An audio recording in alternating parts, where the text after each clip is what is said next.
আজ সকালে এমনটা আমার সাথে হবে এটা আমি ভাবি নাই। আমি ব্লগ বাই তাহমিনা থেকে তাহমিনা বলছি। আসসালামু আলাইকুম, আপনারা কেমন আছেন সবাই?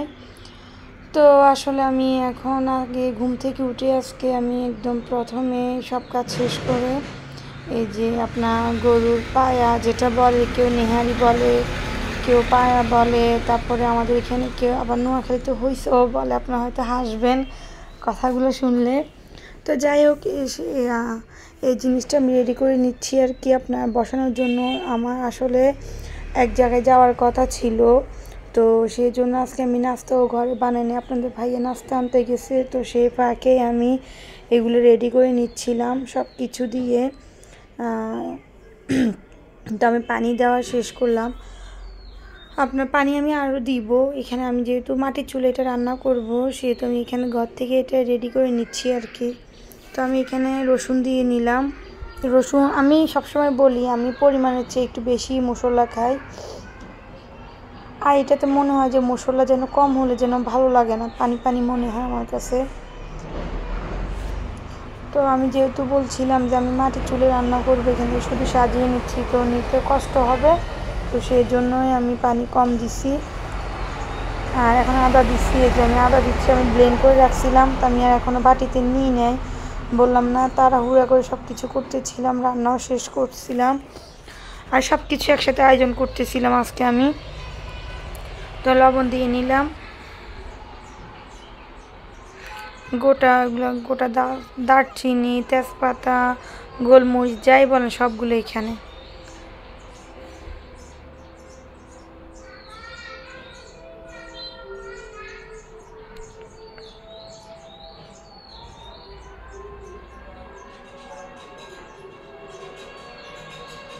হলুদ আমি একে একে মশলার নামগুলো নাই বলি, আমি সব মশলা দিছি টোটাল। আপনার এখানে হলুদ, জিরা, ধনিয়া, এই যে গোটা মশলা, কাঁচামরিচ, পেঁয়াজ, সরিষার তেল, আমি একবারে বলে দিই সময় মতন না বলে।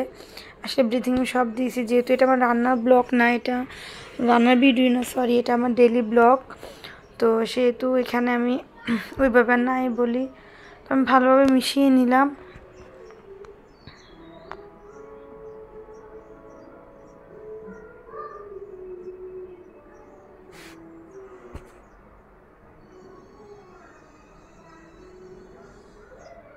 এই তো তারই মাঝে আপনাদের ভাইয়া আবার নাস্তা আনতে চলে গেছে। তো নাস্তা আনো, তো তোমাদের ভাইয়া নিয়ে আসছে পরোটা, ডাল ভাজা, বুটের ডাল। আসলে ও একটু ঝাল খায়, তো সেই জন্য ভালো লাগতেছে না ডাউলটা। তাও আমাকে বলতেছে যে একটু ডিম ভেজে নাও সবার জন্য। তো আমি 2টা ডিম একসাথে গলে ফেলছি, আমি আগে মেখে রাখছি। তো এখন তেলটা বসাই দিলাম, এই তো এখন ডিম দিয়ে দিচ্ছি। আমি অর্ধেক করে দিব, আগে একটা ভেজে নিব, তারপর বাকি একটা ভেজবো। আসলে আমার কণ্ঠটা আজকে বসে গেছে ঠান্ডায়।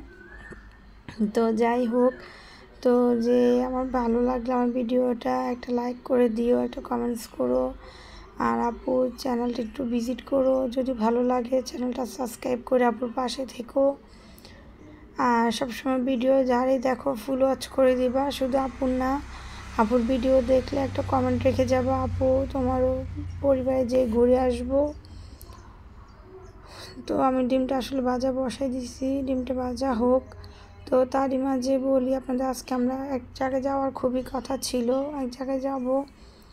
তো এখন আমি মোটামুটি সব কিছু যখন গোছাই আনছি, সব কিছু কমপ্লিট করছি, তো তখনই ফোন করলো, বললো যে না আজকে হবে না। তো আসলে ওনাদের প্রবলেমটা ছিল না, প্রবলেমটা আমাদেরই ছিল।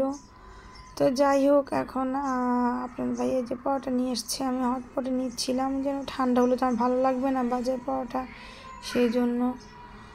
তো এদিক দিয়ে আমি ডাউল নেওয়ার জন্য একটা বাটি আনবো। তো এখন দেখতেছি যে ডিমটা ওই পিঠটা হয়ে গেছে, ওই জন্য উল্টে দিলাম আগে।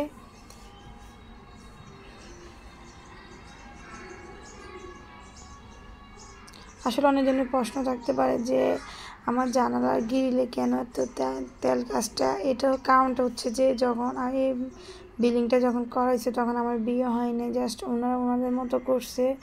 তো চুলার এই পাশটা রাখছিল, আমার এই পাশ দিয়ে রান্না করতে সুবিধা হয় না, তো সেই জন্য আমি এই পাশে রান্না করি। তো যাই হোক, তেলে সিটা পড়ে এই অবস্থা।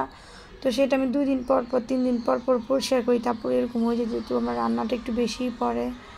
তো কিছু করার নাই, প্লিজ কেউ এটা নিয়ে বাজে মন্তব্য করবেন না। তো আমার ঘরটা আসলে এলোমেলো এখনও।